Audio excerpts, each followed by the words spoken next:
अगला टॉपिक हम पढ़ने जा रहे हैं आपके कटिंग टूल्स में कि सेटिंग अप जो कटिंग अप टूल्स होते हैं जिनमें सेटअप किया जाता है उनका किस प्रकार से क्लासिफिकेशन करेगा।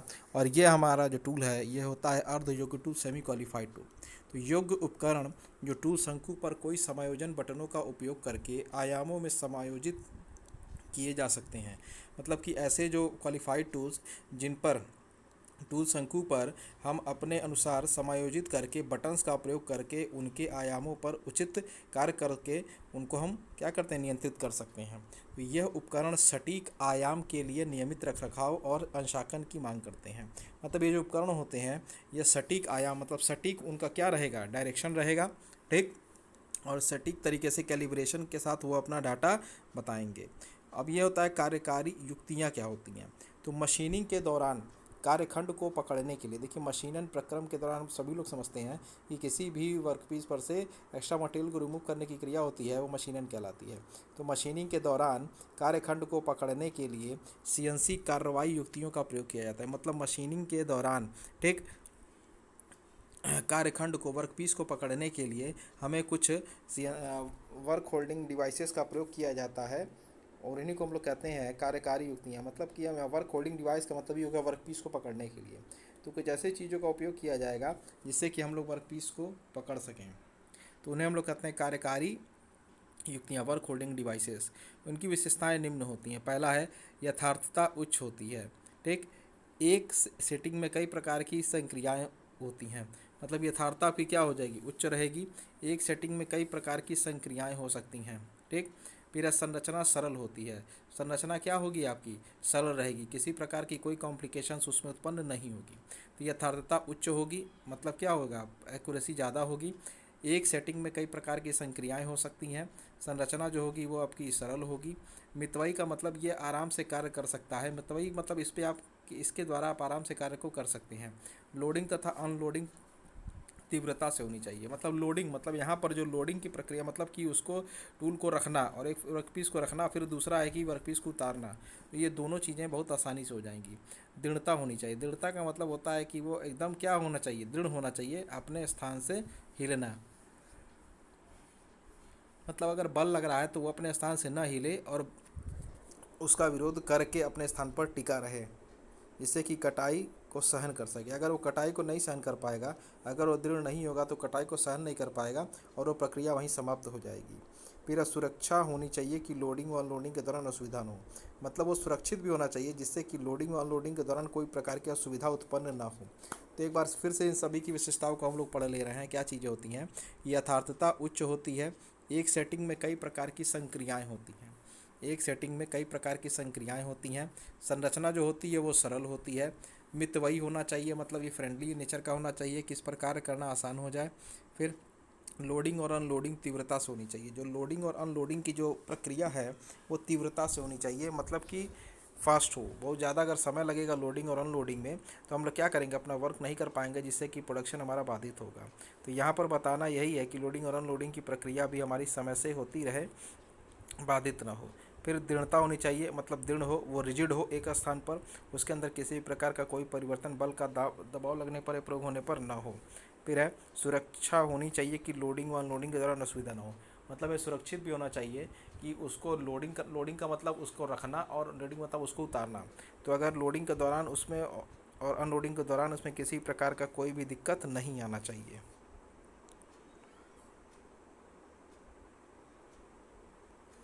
अगला जो हमारा टॉपिक है वह है सीएनसी मशीन बेड।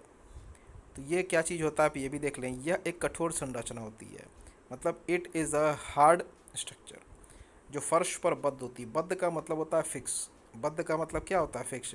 यह कठोर संरचना होती है जो फर्श पर बद्ध होती है। मशीन बेड पूरी लंबाई में फर्श पर बद्ध किया जाता है। जो मशीन बेड होगा वो पूरी लंबाई में फर्श पर बद्ध किया जाएगा, ठीक। तो सबसे पहली चीज़ तो ये कठोर संरचना है और यह फर्श पर ही फिक्स की जाती है। पहला ये जान गए हम। मशीन बेड पूरी लंबाई में फर्श पर बद्ध किया जाता है। मतलब जो मशीन बेड होगा वो पूरी तरीके से फर्श पर लंबाई में उसको फिक्स किया जाता है। इसके लिए फर्श पर फाउंडेशन का निर्माण किया जाता है। देखिए फाउंडेशन का मतलब होता है यहाँ पर कि जिस पर वो मशीन बेड को रखा जाए।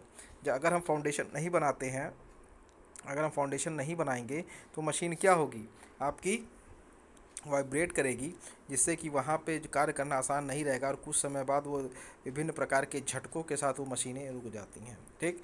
और ये अर्थिंग की समस्या को भी क्या करती हैं, दूर करती हैं। तो एक तो कंपन की समस्या दूर हुई, दूसरी अर्थिंग की समस्या दूर हुई। ये सारी चीज़ें होती हैं जिसके वजह से हमको फाउंडेशन का निर्माण करना पड़ता है। तो सीएनसी मशीन बेड पूरी लंबाई में फर्श पर बद्ध होती है और इसके लिए फर्श पर फाउंडेशन का निर्माण होना अति आवश्यक है। आप देख सकते हैं जितने भी उत्पादन तंत्र होते हैं उनमें जो भी सीएनसी मशीनें लगी होती हैं वो हमेशा किसी न किसी फाउंडेशन पर ही लगी होती हैं। अगर फाउंडेशन को हटा दिया जाए तो वो वाइब्रेशन क्रिएट करेंगे और वहाँ पर कार्य करना आसान नहीं होगा। और दूसरी चीज़ ये भी है कि फाउंडेशन जो उनके उनके द्वारा उत्पन्न कंपनों को और आवाज़ों को रहता है वो अपने अंदर अवशोषित कर लेता है। क्यों? क्योंकि अगर वो चलती हैं तो अन्य उधर के जो वातावरण में भी क्या होता है, कंपन शुरू हो जाएगा, जिनको हम फाउंडेशन के द्वारा क्या कर सकते हैं, ख़त्म कर सकते हैं। तो ये चीज़ होती हैं कि उनको फाउंडेशन पे रख के हम उनके द्वारा होने वाले वाइब्रेशन और नॉइज़ेस को ख़त्म कर सकते हैं। ठीक। फिर है सीएनसी मशीन बेड में सामान्यतः 5 गाइड मार्ग लगे होते हैं। देखिए सीएनसी जो मशीन बेड होती है उसमें 5 गाइड मार्ग होते हैं। गाइड मार्ग का मतलब इसमें ये हुआ कि जिस पर से हम लोग प्रोडक्शन की टूल को क्या करते हैं उस पर से पास कराएंगे और वो क्या मोशन करता रहेगा। ठीक। जो भारी भार को भी सहन कर लेता है, मतलब भारी भार को भी क्या करता है, सहन करने की क्षमता रखता है। 5 गाइड मार्ग में होते हैं। 3 गाइड मार्ग जो होगा जो टरेट के आवागमन के लिए बने होते हैं। जो 5 गाइड मार्ग में से जो 3 गाइड मार्ग होते हैं वो टरेट के आगमन के लिए बने होते हैं। अन्यथा उसके बाद जो बचे हुए दो गाइड मार्ग होंगे वो टेल स्टॉक के आवागमन के लिए बने होते हैं। तो 5 में से आप देख सकते हैं कि 3 गाइड मार्ग ऐसे होते हैं जो टरेट के आगमन के लिए होते हैं और 2 गाइड मार्ग हमेशा टेल स्टॉक के आवागमन के लिए बने होते हैं। गाइड मार्ग पर उनकी गति बिना किसी अवरोधक के होती है। गाइड मार्ग पर इनकी जो गति होगी, किसकी, टरेट की और टेल स्टॉक की, वो क्या होगी, बिना किसी बाधा के ही वो सुचारू ढंग से कार्य को करते रहेंगे। टरेट की गति के लिए बाल स्क्रू जोड़े प्रयोग किए जाते हैं। मतलब कि टरेट की गति प्रदान करने के लिए हम लोग क्या करते हैं, बॉल स्क्रू के जोड़े रखे जाते हैं। मतलब बॉल और स्क्रू के क्या होते हैं, वहाँ पे एक पेयर रखे जाते हैं जिससे कि वो उनके अंदर गति पैदा हो टरेट में। फिर सैडल पर क्रॉस लीड स्क्रू प्रयोग किया जाता है। जो सैडल होता है लेथ मशीन के ऊपर, उसके ऊपर हम लोग क्या करते हैं, लीड स्क्रू का प्रयोग किया जाता है। और ऊपर क्या करते हैं, बॉल स्क्रू का प्रयोग कर रहे थे। टरेट में हम क्या कर रहे हैं, बॉल स्क्रू का प्रयोग कर रहे हैं उस टरेट को गति प्रदान करने के लिए, और सैडल में हम लीड स्क्रू का प्रयोग कर रहे हैं उसको गति प्रदान करने के लिए। फिर लीड स्क्रू को सर्वोमीटर द्वारा संचालित किया जाता है। जो लीड स्क्रू होगा वो किस प्रकार से संचालित होगा, सर्वो मोटर के द्वारा। तो सर्वो मोटर के द्वारा लीड स्क्रू को संचालित किया जाएगा। अब यहाँ पे एक फिगर हम लोग देखते हैं, ये इसी मशीन बेड का ही एक फिगर है जहाँ पर देखिए कि इसमें आपके टेल स्टॉक हैं, क्रॉस स्लाइड है, फिर टूल पोस्ट है जहाँ पर टूल को क्या किया जाता है, टूल पोस्ट में टूल को रखा जाता है, रख रखाव टूल पोस्ट या टूल होल्डर, इसमें टूल को रखा जाने की क्रिया की जाती है। फिर है वेज, फिर स्पिंडल डिवॉल्व इसमें होगा एक। तो आप देखिए टेल स्टॉक आपका एक पॉइंट पर किनारे पर है और उससे क्या है, होल्डर उसी से एक क्या स्पिंडल जो कि रिवॉल्व नहीं करता। ठीक। और ये क्या करेगा, स्लाइड करेगा एक स्थान से दूसरे स्थान तक, उसके अंदर स्लाइडिंग मोशन उत्पन्न होगा। अब नीचे देखिए जो बेड है, बेड और उसी के ऊपर लिखा लीड स्क्रू जो होता है, देखिए यहाँ बना है एक। फिर एक फीड रॉड एक दिखाई गई है, कैरेज असेंबली पे एप्रन पे दिखाया गया है। फिर एक कंपाउंड रेस्ट एंड स्वाइवल्स ये भी दिखाई गई है। Quick change gear box for feed, उसको फीड प्रदान करने क्विक चेंज एक गियर बॉक्स लगाया गया है। ठीक। फिर उसको स्पीड आरपीएम में कंट्रोल करने के लिए कंट्रोलर लगाया गया है, ऊपर के साइड में आप देख सकते हैं। तो ये पूरा जो एक है, ये एक मशीन बेड का एक पूरा एक लेआउट है जो कि एग्ज़ाम में पूछा जाता है। तो ये सारी चीज़ें आपके उत्पादन तंत्र में भी प्रयोग में लाई जाती हैं और ये पूर्ण तरीके से क्या है, स्वचालित होती हैं। अब हम आते हैं स्लाइड मार्ग। तो स्लाइड मार्ग को सामान्यतः हाइड्रोस्टेटिक स्लाइड मार्ग कहा जाता है। ठीक। तो स्लाइड मार्ग जो होता है जिस पर से स्लाइडिंग मोशन क्रिएट होता है उसको हम लोग हाइड्रोस्टेटिक स्लाइड मार्ग कहते हैं। यह वह मार्ग होता है जो मशीन बेड, टूल पोस्ट एवं टूल स्टिक की गति के लिए प्रयोग में लाया जाता है। जो मशीन बेड, टूल पोस्ट एवं टूल स्टॉक की गति के प्रयोग के लिए प्रयोग में आता है। देखिए अब यहाँ पर हम पढ़ रहे हैं स्लाइड वेज मतलब स्लाइड मार्ग। तो स्लाइड मार्ग को हम जनरल केस में कहते हैं हाइड्रोस्टेटिक्स स्लाइड मार्ग। और यह वह मार्ग या यह वह रास्ता होता है जो मशीन बेड, टेल स्टॉक और टेल पोस्ट के गति को नियंत्रित करता है। ठीक। स्लाइड मार्ग पर प्रत्यक्ष रूप से धातु धातु संपर्क में होता है। स्लाइड मार्ग पर जो क्या होता है, जो उसकी क्रिया होगी उसकी वजह से धातु और धातु आपस में संपर्क करेंगे। तो सीएनसी मशीन गति बहुत तीव्र होती है। सीएनसी में जो मशीन की जो गति होती है वो बहुत तीव्र होती है, क्योंकि वह फुल्ली आपकी ऑटोमेटिक मशीनों के द्वारा चलती है, पावर सप्लाई के द्वारा। तो इस पर कार्य करना आसान होता है और विभिन्न प्रकार की मशीनन संक्रियाएं भी इसी के द्वारा संचालित की जाती हैं तथा उच्च यथार्थता वाली होती हैं। और इनकी यथार्थता भी उच्च होती है, मतलब एक्यूरेसी के साथ ये कार्य करती हैं। ठीक। इसमें एक्यूरेसी के साथ कार्य इसलिए किया जाता है क्योंकि सारी चीज़ें आपके कंप्यूटराइज प्रोग्राम के द्वारा संचालित होते हैं। तो सीएनसी मशीन बहुत तीव्र गति से कार्य करती है और यथार्थता वाली होती है। स्लाइड मार्ग का डिजाइन इस प्रकार किया जाता है कि धातु से धातु संपर्क के कारण, मतलब कि स्लाइड मार्ग का डिजाइन हम लोग इस प्रकार से रखते हैं कि धातु से धातु का संपर्क हो और टूट फूट में हानि कम से कम हो। मतलब ऐसा रखा जाता है कि धातु का संपर्क भी हो जाए और टूट फूट में हानि भी जो उत्पन्न हो रही वो भी कम हो। ठीक। तो हमारा बताना यही है कि स्लाइड मार्ग हमको ऐसा रखना है कि वो संपर्क भी उनका धातुओं से होता रहे और टूट फूट से हमें हानि भी क्या हो, कम से कम मात्रा में प्रभावित हो। फिर है घर्षण को कम करने के लिए दोनों स्लाइडों की सतह के बीच तेल की एक परत लगाई जाती है। देखिए यहाँ पर इससे पहले भी हम बता चुके हैं आपको शीतलन के चैप्टर में कि दोनों सतहों के बीच में, ठीक, स्लाइडों की सतह के बीच में तेल की एक परत लगाई जाती है। देखिए तेल यहाँ पे क्या कर रहा है, तेल एक यहाँ पर कूलेंट का काम कर रहा है, जिससे कि वो क्या करता है, वहाँ से निकलने वाली ऊष्मा को अवशोषित कर सके। अगर वो ऊष्मा को अवशोषित नहीं होगी यहाँ पर तो क्या होगा, एक समय बाद ऐसा आएगा कि वो अपने स्थान से टूट के अलग हो जाएंगे और यहाँ पर वियर और टियर क्रिएट हो जाएगा। तो हमको बताना बस यही है कि यहाँ पर तेल का प्रयोग बस उनके द्वारा निकलने वाली ऊष्मा को अवशोषित करने के लिए किया जाएगा और यह एक शीतलक का कार्य करेगा। स्लाइड मार्ग में रोलिंग घर्षण कम होता है। स्लाइड जो मार्ग होता है, मतलब स्लाइड वेज में रोलिंग घर्षण की मात्रा कम होती है। स्लाइड घर्षण की अपेक्षा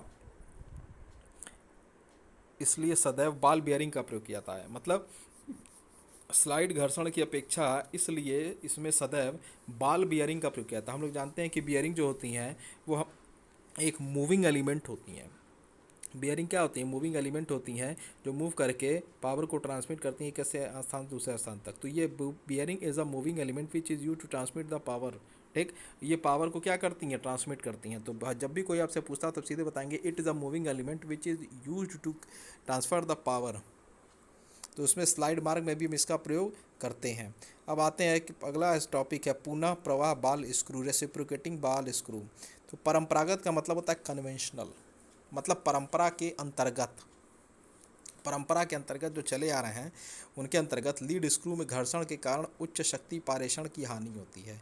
घर्षण मतलब फ्रिक्शन, ठीक। उच्च शक्ति मतलब हाई पावर, पारेषण का मतलब था ट्रांसमिशन, मतलब हाई पावर ट्रांसमिशन का मतलब कि एक स्थान से दूसरे स्थान तक शक्ति का चलना या भेजना। तो एक स्थान से दूसरे स्थान शक्ति का पारेषण होता है, तो पावर ट्रांसमिटिंग डिवाइस हम लोग कहते हैं, पावर ट्रांसमिशन, शक्ति पारेषण। तो जो परंपरागत कन्वेंशनल लीड स्क्रू में जो घर्षण के कारण क्या होता है, उच्च शक्ति हाई पावर ट्रांसमिशन क्या होता है, लॉस होता है। हाई पावर ट्रांसमिशन का लॉस होता है। किसके वजह से हो रहा है, घर्षण के कारण, मीन्स फ्रिक्शन की वजह से। घर्षण में हानि तथा शक्ति पारेषण में हानि, मतलब घर्षण में हानि, ठीक, और शक्ति पारेषण में पावर ट्रांसमिशन में जो हीट लॉस हो रही है को कम करने के लिए पुनः प्रवाह बाल स्क्रू का प्रयोग किया जाता है। पुनः प्रवाह बाल स्क्रू मतलब रेसिप्रोकेटिंग स्क्रू, बॉल स्क्रू का प्रयोग किया जाएगा जो कि घर्षण को कम कर देगा और साथ में आपकी पावर ट्रांसमिशन में हानि जो हो रही है उसको भी कम कर देगा। तो बॉल नट तथा बोल्ट के बीच में घूमता है। जो बॉल होता है वो नट और बोल्ट के बीच में घूमता है तथा बार बार घूमता रहता है, तथा बार बार वो क्या करेगा, घूमता रहेगा। जो बॉल होगा वो नट और बोल्ट के बीच में घूमेगा और वो बार बार घूमता रहेगा और इसी घूमने की वजह से उसमें क्या होता है, पावर की ट्रांसमिशन की क्रिया होती रहती है। फिर अब पुनः प्रवाह बाल स्क्रू के लाभ। तो सबसे पहला निम्न घर्षण मतलब लो फ्रिक्शन, इसकी वजह से फ्रिक्शन आपका लो होता है और जब फ्रिक्शन लो होगा तो उसके द्वारा उस निकलने वाली ऊष्मा की मात्रा भी आपकी कम होगी। घर्षण होने से क्या होते हैं, बहुत सारे लॉस होते हैं, हमारे हीट लॉस होता है, पावर लॉस होता है और ये सारे लॉस की वजह से आपकी जो भी वर्किंग होती है, प्रोडक्शन होता है वो थोड़ा सा कम हो जाता है। रोलिंग घर्षण के कारण निम्न फुटपुट, जब रोलिंग घर्षण होगा तो उसके कारण जो फुटपुट होगी वो निम्न होगी, क्योंकि इसमें हम क्या यूज कर रहे हैं, बॉल बॉल बियरिंग का प्रयोग कर रहे हैं जो नट तथा बोल्ट के बीच में लगा रहता है। तो बॉल रोलिंग घर्षण के कारण निम्न टूट फुट होती है। ठीक। परंपरागत लीड स्क्रू के कारण निम्न शक्ति हानि, जो परंपरागत लीड स्क्रू लगाता है उसके कारण से हमको निम्न शक्ति की हानि होती है, मतलब जो ट्रांसमिशन का जो लॉस होगा वो भी हमारा कम होगा और इसमें निम्न टूट फूट भी होगी, लो वियर एंड टीयर। परंपरागत लीड स्क्रू की अपेक्षा उच्च क्षमता, मतलब कन्वेंशनल जो लीड स्क्रू की अपेक्षा इसकी क्षमता क्या होती है, ज़्यादा होती है। अगला टॉपिक है अक्ष ड्राइव एवं अक्ष motor, CNC axis drive and drive motor, मतलब कि सीएनसी के एक्सिस ड्राइव और ड्राइव मोटर्स क्या क्या होते हैं। तो सीएनसी मशीन के अक्ष को निम्न प्रकार से संचालित किया जाता है, मतलब सीएनसी मशीन के जो अक्ष पे इसको हम लोग निम्न प्रकार से संचालित करते हैं, वो क्या क्या है देखते हैं। इसमें है सबसे पहला बेल्ट एंड पुली ड्राइव, दूसरा है चेन एंड स्प्रॉकेट ड्राइव, तीसरा रैक एंड पिनियन ड्राइव और चौथा लीड स्क्रू ड्राइव। ठीक। तो बेल्ट एंड पुली ड्राइव या पिनियन ड्राइव, तो इसे कहते हैं यह एक उच्च क्षमता वाला ड्राइव होता है। ड्राइव का मतलब होता है बेटा चालन, चलने वाला। तो ये उच्च क्षमता वाला ड्राइव होता है, मतलब कि ये हाई कैपेसिटी ड्राइवर होता है या हाई कैपेसिटी ड्रिवन होता है या चालन होता है, जिसकी क्षमता लगभग 90% तक होती है। और इसकी क्षमता चलने की कितनी होती है, 90% तक होती है, मतलब बहुत है ये। तो 90% तक ये अपनी क्षमता के अनुरूप कार्य करता है। यह कम भार मशीनों में प्रयोग किया जाता है, मतलब ऐसी मशीनों में इसका हम लोग प्रयोग करते हैं बेल्ट और पुली का जिन पे मशीनों का भार कम होता है। अगर मशीनों का भार बहुत ज़्यादा होगा तो यह उनको सह नहीं पाएंगे और हो सकता है कि ये टूट जाएँ। तो क्या करते हैं, ये उच्च क्षमता वाला ड्राइव निकाय होता है जिसकी क्षमता लगभग 90% तक होती है और ये कम भार वाले मशीनों में प्रयोग में लाया जाता है। ज़्यादा भार अगर मशीन का होगा तो ये उसको सह नहीं पाएगा और एक समय ऐसा आएगा कि ये पल भर में वहाँ से टूट जाएगा। तो हमको क्या करना है, इसको उस टूट फूट से बचाना भी है। हमको क्या करना है, इनको टूट फूट होने से बचाना भी है। इस नाते बेल्ट और पुली का प्रयोग जब भी करेंगे तो मशीन का भार हमेशा कम रखेंगे। यह कम भार मशीनों में प्रयोग किया जाता है जहाँ कटाई बल कम होता है। कटाई बल जो होता है वो कम होता है, मतलब कटाई पर लगने वाला बल जो, ठीक। ऐसा नहीं कि भाई कहीं पर हम कटाई करें तो बल की मात्रा बहुत ज़्यादा हो तो ये सह नहीं पाएगा। तो यहाँ पर क्या रखना है, जो कटाई की मात्रा भी होगी लेकिन बल उसमें बहुत कम लगेगा। बेल्ट का प्रयोग स्टेपर से एक्सिल को जोड़ने के लिए प्रयोग में लाया जाता है। बेल्ट जो उस पर लगी होती है, बेल्ट इसलिए लगती है कि वो एक स्थान से दूसरे स्थान तक मूव करती है। बेल्ट का प्रयोग स्टेपर से एक्सिल को जोड़ने के लिए किया जाता है, मतलब इस दोनों पॉइंट पर हमारे क्या होते हैं, स्टेपर होते हैं। ठीक। तो एक्सिल को जोड़ने के लिए बेल्ट का हम लोग प्रयोग करते हैं। जो बेल्ट होता है लीड स्क्रू के लिए प्रयोग में लाया जाता है। बेल्ट लीड स्क्रू एवं गियर निकाय को जोड़ने के लिए प्रयोग में लाया जाता है। बेल्ट जो होगा वो लीड स्क्रू और आपके गियर निकाय को जोड़ने के लिए प्रयोग में लाया जाएगा। क्योंकि बेल्ट नम होती है, बेल्ट क्या होती है, फ्लेक्सिबल होती है, इसलिए यह लंबे अक्ष के लिए प्रयोग में लाई जाती है। बेल्ट क्या होगी, फ्लेक्सिबल होगी, मतलब सिकुड़ सकती है। जैसे अगर आप वो काम नहीं कर रहे हैं तो अगर उस पर उसको टाइटनेस नहीं बांधेंगे तो वो सिकुड़ जाएगी। तो ये फ्लेक्सिबल होती है और इसको जैसे खींचा जाएगा, टाइट किया जाएगा, ये सही हो जाती है। तो क्या होती है, बेल्ट नम होती है, इसलिए यह लंबे अक्ष के लिए प्रयोग में लाई जाती है। लंबे अक्ष के लिए पुली की साइज भी बढ़ानी पड़ती है। देखिए जितना लंबा अक्ष होगा हमको पुली की साइज भी उतनी ही बढ़ानी पड़ेगी। ठीक। क्या होगा, अगर लंबा अक्ष है तो उसकी पुली की साइज भी हमको बढ़ानी पड़ती है, जो एक कठिन कार्य होता है। भाई जितना हम उसको बढ़ाते जाएंगे हमको पुली की साइज भी उसकी बढ़ाती नहीं पड़ेगी। क्यों, अगर हम नहीं बढ़ाएंगे तो उस तरह कार्य हमारा संपन्न नहीं हो पाएगा। अब देख सकते हैं फिगर में दिखाया भी गया है, यहाँ पर एक बेल्ट पुली ड्राइव बनाई गई है जिसमें दो आपके रोलर्स, दो आपके पुलीज़ हैं और ऊपर से एक बेल्ट उस पर से क्या कर रही है, मूव कर रही है। और यह इसकी डायरेक्शन क्या है, दोनों पुली में एक क्लॉकवाइज तो दूसरी एंटी क्लॉकवाइज डायरेक्शन में मूव करेगी। तो एक होता है इसमें स्टिक जोन और ऊपर इधर होता है आपका स्लिप जोन। एक आपका स्टिकी जोन है और एक आपका स्लिपरी जोन है। ठीक। एक स्लैग साइड है और एक टाइट साइड है और इसमें दोनों पुलियों के मध्य की जो लंबाई होती है उसे हम लोग कैपिटल एल से निर्धारित करते हैं। ठीक है। तो ये बेल्ट और पुली जो होती है वो पावर ट्रांसमिशन डिवाइस के रूप में हम लोग प्रयोग करते हैं, जिसमें एक बेल्ट लगी होती है जिसका कार्य होता है कि वो पावर को ट्रांसमिट करे एक स्थान से दूसरे स्थान तक, लेकिन पुली का प्रयोग करके। ठीक। तो यहाँ जो बेल्ट होगी वो लीड स्क्रू एवं गियर बॉक्स को जोड़ने के लिए ही प्रयोग में लाई जाती है। बेल्ट क्या होती है, फ्लेक्सिबल होती है और जब और इसमें क्या होता है, यह लंबे अक्ष के लिए भी प्रयोग में लाई जा सकती है। लेकिन लंबे अक्ष के लिए पुली की साइज को भी हमको बढ़ाना पड़ेगा। जब अक्ष लंबा कर देंगे, बड़ा कर देंगे, तो क्या करेंगे, लॉन्गिट्यूड हो जाएगा, तो उस समय हमको पुली की साइज भी बढ़ानी पड़ेगी, जो कि एक कठिन कार्य के रूप में हमारे लिए उत्पन्न होती है। तो बेल्ट और पुली का यही संयोग है, एग्जाम में यह पूछा जाता है। फिर है चेन एंड स्प्रॉकेट ड्राइव। यह बेल्ट एंड पुली के समान ही होता है, मतलब यह भी एक क्या है, समान रूप है बेल्ट और पुली का ही। इसमें बेल्ट के स्थान पर चेन का प्रयोग किया जाता है। देखिए अब यहाँ पर बेल्ट के स्थान पर हम किसका प्रयोग कर रहे हैं, चेन का प्रयोग कर रहे हैं। अभी तक हम बेल्ट कर रहे थे जो कि एक फ्लेक्सिबल थी, नमी होती है और आसानी से सिकुड़ जाती है और उसको खींचा भी जा सकता है, लंबाई में बड़ा भी किया जा सकता है। ठीक, अब हम प्रयोग कर रहे हैं यहाँ पर किसका, चेन का। तो इसमें बेल्ट के स्थान पर चेन का प्रयोग किया जाता है तथा पुली के स्थान पर स्प्रॉकेट का प्रयोग करते हैं। कि वहाँ पर हम पुली का प्रयोग कर रहे थे, लेकिन हम यहाँ पर स्प्रॉकेट का प्रयोग कर रहे हैं। स्प्रॉकेट हम सिंपल एग्जांपल मैं आपको बता दूँ, आप लोग जो साइकिल में देखते होंगे, बाइसिकल जो चलती है उसमें चेन जो लगी होती है, तो उसमें क्या चेन लगी होती है, और चेन क्या होती है, छोटे छोटे गियर के दांतों पर से वो मूव करती है। आप छोटे छोटे आप देखिए पहिए में दो छोटे छोटे दांत बने होते हैं, ठीक, एक गियर बना होता है, गियर पे दांत कटे होते हैं और उसी गियर के दांतों पर से आपकी जो चेन होती है वो मूव करती है, और उन्हीं के दांतों पर से मूव करने पर ही वो आपकी बाइसिकल चलती है, क्योंकि पावर ट्रांसमिट होती है दोनों पहियों पर।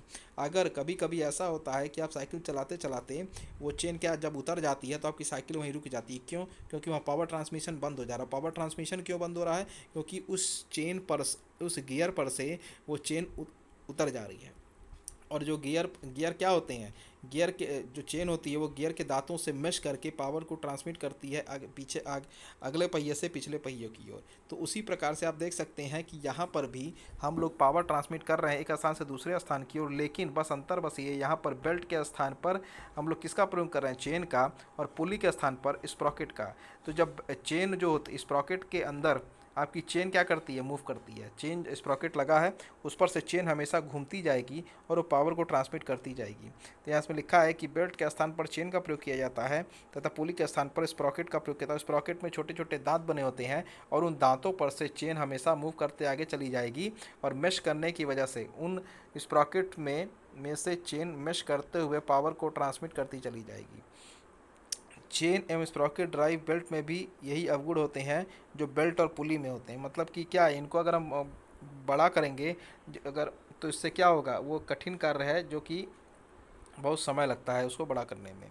ठीक, तो यहाँ पे आप देख सकते हैं कि पहले के स्प्रॉकेट और दूसरे के स्प्रॉकेट में स्पेसिंग बनी होती है, और दोनों जो आपके चेन होते हैं उनके बीच में गैप होता है जिसे हम लोग पिच कहते हैं, पिच।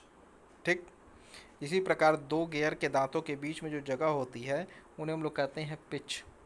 तो अब तीसरा है आपका rack and pinion drive.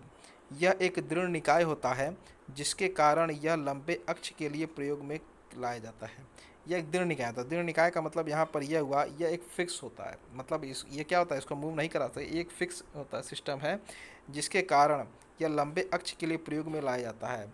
Fix होने के कारण यह हमेशा लंबे अक्ष के प्रयोग में लाने के लिए उपयुक्त होता है। इसको चलाने के लिए उच्च बल एवं सामर्थ्य की आवश्यकता होती है। मतलब इसको हम चलाएंगे लेकिन इसके लिए हमको उच्च सामर्थ्य और बल की आवश्यकता जरूर पड़ेगी। ठीक, तो लंबे लक्ष्य के लिए प्रयोग में लाया जाएगा और इसको चलाने के लिए उच्च बल एवं लंबे सामर्थ्य की आवश्यकता पड़ेगी। इसमें बल का प्रयोग भी ज़्यादा लगाना पड़ेगा और हमको इसमें सामर्थ्य भी, स्ट्रेंथ भी ज़्यादा लगानी पड़ेगी। तो पिनियन गियर को हम लोग स्टेपर मोटर की सहायता से चलाते हैं। देखिए फिगर में आप देख सकते हैं, इसमें एक रैक दिया गया और ऊपर से रैक में भी आप देखेंगे छोटे छोटे दांत कटे हैं, स्लॉट्स कटे हैं, और इन स्लॉट्स के कटे होने की वजह से ऊपर जो गियर बना है, जो पिनियन आपका है, वो पिनियन क्या है, उसके दांत, उसके वो पिनियन के जो टीथ होंगे वो रैक के टीथ से मैश करेंगे और तब जाके आपकी पावर ट्रांसमिट शुरू हो जाएगी। इनके दांतों के बीच में जो बनती है उसे कहते हैं सर्कुलर पिच। ठीक, और यहाँ पर क्या है, pinion pitch circle, rack with pinion, मतलब इनका क्या है, रैक पिच रेडियस, जो उनके दांतों पे दूसरे दांतों के बीच का जो रेडियस होगा उसे हम लोग क्या कहेंगे, रैक पिच रेडियस। नीचे आपका रैक बना है, तो रैक आपका क्या होता है, रैक आपका क्या रहेगा, पिनियन मूव करता रहेगा किसके, रैक के दांतों के साथ, और हमारी पावर ट्रांसमिट होती रहेगी। फिर है लीड स्क्रू। तो सर्वाधिक लोकप्रिय ड्राइव लीड स्क्रू ही प्रयोग किया जाता है। मतलब हमारी जो ड्राइव होगी, जो चालन प्रणाली होगी, जो चालन सिस्टम होगा, उसमें सर्वाधिक प्रयोग किए जाने वाला जो ड्राइव होता है वो होता है स्क्रू, लीड स्क्रू। ठीक, यह विभिन्न वैरायटी एवं साइज में उपलब्ध होता है और ये निम्न लागत का होता है। देखिए यह विभिन्न वैरायटी में भी उपलब्ध होगा और क्या होता है, यह कई साइज़ों में भी उपलब्ध रहता है और इसकी लागत भी क्या होती है, निम्न होती है। फिगर में आप लोग देख सकते हैं कि इसमें नीचे की ओर एक नट बना है और ऊपर एक क्या बना है आपका, लीड। ठीक, तो यहाँ से क्या है, लीड स्क्रू घूमता जाएगा और वो क्या करेगा, पावर को ट्रांसमिट करके उस पर कार्य कर सक पाएगा। तो यहाँ पर इस समय जो सबसे ज़्यादा उपयोग में लाया जाने वाला वो लीड स्क्रू। ठीक, लीड स्क्रू। अब है स्पिंडल, सीएनसी के स्पिंडल ड्राइव एंड मोटर्स, ये क्या है, इनको भी एक बार पढ़ लें हम लोग। CNC machine tool spindle drive को उच्च हाई एक्यूरेसी गति की आवश्यकता होती है। जो स्पिंडल का जो टूल स्पिंडल ड्राइव होता है उसको हाई एक्यूरेसी गति की आवश्यकता होती है। ठीक, यदि वेग या गति में किसी प्रकार की त्रुटि हो तो निम्न गुणवत्ता के कार्यखंड मशीनों द्वारा प्राप्त हो जाते हैं। यदि वेग या गति मतलब कि सीएनसी के जो स्पिंडल मोटर ड्राइव में अगर गति थोड़ी भी कम होती है तो हमको निम्न गुणवत्ता के कार्यखंड मशीनों द्वारा हमको प्राप्ति हो जाती है। तो जिसका सीधे तौर पर जो वो पड़ता है, प्रभाव पड़ता है उत्पादन पर पड़ जाता है। तो स्पिंडल ड्राइव मोटर इस प्रकार होना चाहिए कि वह उत्कृष्ट कार्य करे एवं उच्च यथार्थ नियंत्रण संभव हो। तो हमारा जो स्पिंडल ड्राइव होना चाहिए वो क्या होना चाहिए, उत्कृष्ट तरीके का कार्य करे और उस पर नियंत्रण भी आसानी से हम क्या कर सकें। इसमें उच्च विश्वसनीयता एवं निष्पादन क्षमता होनी चाहिए।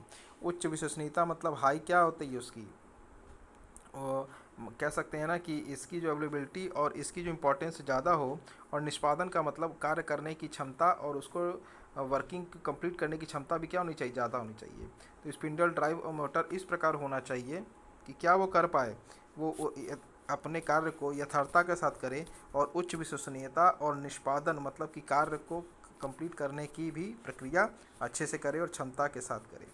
ये दो प्रकार का होता है, वायु शीतलक स्पिंडल मोटर या अधिक नम्य तथा मितव्ययी होता है। देखिए पहला चीज़ है आपका वायु शीतलक स्पिंडल मोटर और दूसरा द्रवीय शीतलक स्पिंडल मोटर।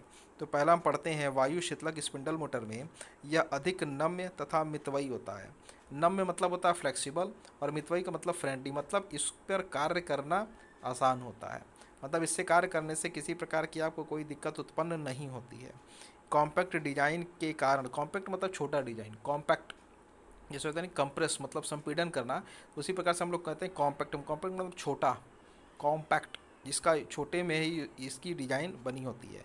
कॉम्पैक्ट डिजाइन के कारण यह उच्च गति से कार्य संपन्न करता है, मतलब डिजाइन इसका कॉम्पैक्ट होने के कारण यह उच्च गति से कार्य को करता है। अगर डिजाइन इसका कॉम्पैक्ट है तो क्या है, ये उच्च गति से कार्य करेगा। डिजाइन इसका बहुत बड़ा होगा तो उसकी हमको मेंटेनेंस भी ज़्यादा करानी पड़ेगी और वो उच्च गति से कार्य भी नहीं कर पाएगा।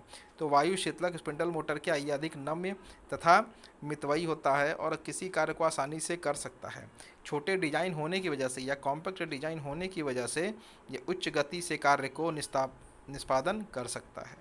फिर द्रवीय शीतलक स्पिंडल मोटर, यह मोटर सबसे लोकप्रिय मोटर होता है। जो ये मोटर होगा वो सबसे ज़्यादा लोकप्रिय होगा और ये स्पिंडल मोटर का एडवांस रूप होता है। मतलब स्पिंडल मोटर का क्या है, ये एक एडवांस रूप होता है, मतलब इट इज़ अ अपडेटेड और modified form of a spindle motor.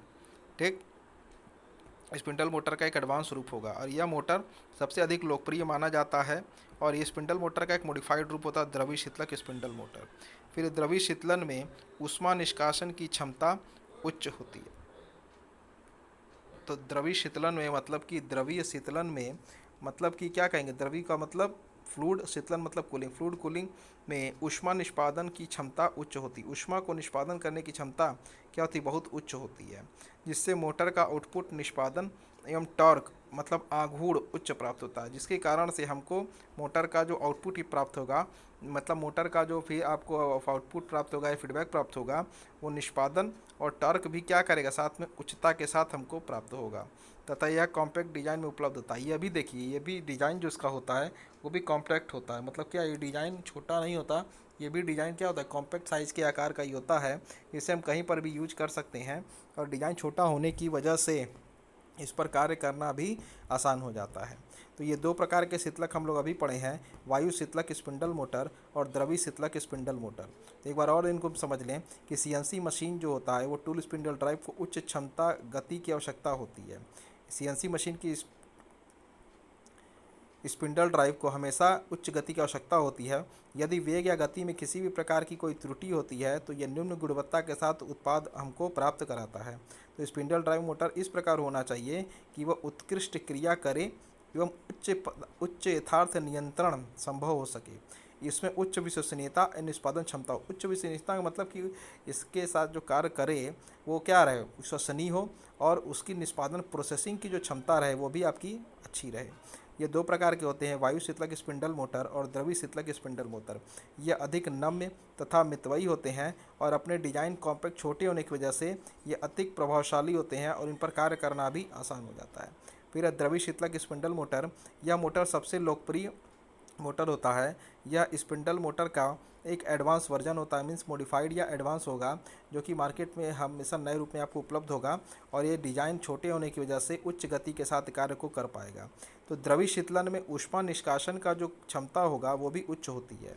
ठीक, इसमें मोटर का आउटपुट जो होगा, मोटर के आउटपुट की वजह से जो भी आपकी प्रोसेसिंग का वर्क होगा और टार्क भी आपको क्या जा होगा, उच्च गति का आपको टार्क भी प्राप्त होगा। यह कॉम्पैक्ट डिज़ाइन में उपलब्ध होता है। ये डिज़ाइन में किस में होता है, यह भी छोटे डिज़ाइन में आपको मात्रा में उपलब्ध होगा। ये होता है CNC spindle drive and motor. Thank you.